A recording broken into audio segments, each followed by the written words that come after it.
YTN 858호입니다. 오늘은 택시업계에 널리 퍼져 있는 이른바 통가불이라는 억지 임금제를 고발합니다. 통가불은 택시 운전사가 결근할 경우 결근할 날만큼의 산학금 전액을 가불 명목으로 봉급해서 자동 공제하는 관행을 말합니다.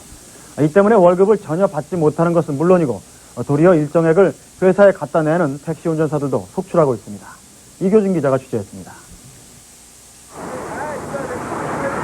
영업용 택시 운전사인 강 씨는 지난 7월과 8월 잇따라 마이너스 봉급 명세서를 받았습니다.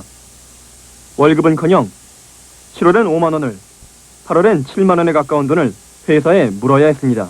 몸도 아파서 못할 때가 있고, 딱 채울 수는 없어요.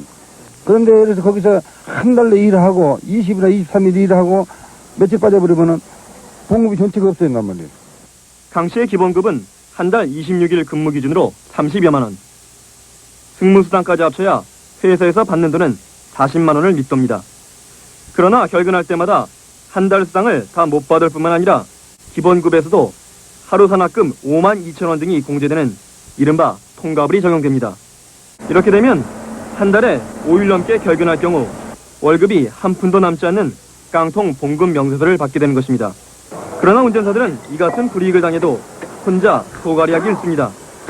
한 회사에서 최소한 7년 이상 근속해야 개인 택시 면허를 받을 자격이 주어지기 때문에 회사를 옮기는데 주저할 수밖에 없습니다. 영업용하는 사람들의 최고의 목적은 개인 택시를 받아 나오는 겁니다. 그러니까 하나의 계모가지를 회사에서 잡고 있는 현상이라고요. 더욱이 통가불에 응하지 않으면 공공연하게 회사를 떠나라는 압력에 시달리게 됩니다. 통가불이 노조협약이 없잖아요. 안 되죠. 근데 그거 어떻게 이렇게 이루어지고 있어요? 그러니까 개인적으로 통갑을 하게끔 만드는 거죠. 그 사람이 그걸로 인해서 해고가 될 거다. 만약에 통갑을 하지 않으면 너는 입장이 난처하다. 그러니까 그건 반위협적으로 이제 하는 거죠. 택시 노동자 연맹이 지난 3월 서울시내 택시 운전사 380명을 상대로 설문조사를 벌인 결과 절반 이상이 통가불을 당하고 있다고 밝혔습니다.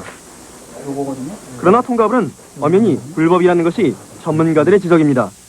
이미 근로자가 열심히 일을 해서 확보한 그런 임금을 무단 결근이라는 이유에서 예를 들어서 그걸 공제한다든가 제하고 준다든가 이러한 부분은 그 근로기준법 36조에 임금은 전액을 근로자에게 직접 지급해야 된다는 임금 전액불 원칙에 위배된다고 생각을 합니다.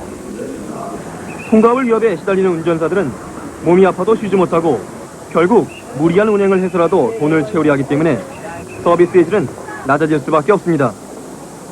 통가불 제도라고 하는 것은 운전기사를 압박하는 제도로서 실제로 택시를 난폭하고 불친절한 그런 반사회적인 택시로 만드는데 상당히 큰 기여를 하고 있어서 택시 서비스 저해의 중요 요소라는 점에 그 문제가 있다고 하겠습니다. 통가불과 같은 택시 회사의 횡포 속에서 택시 기사들은 날마다 승차 거부나 합승과 같은 불법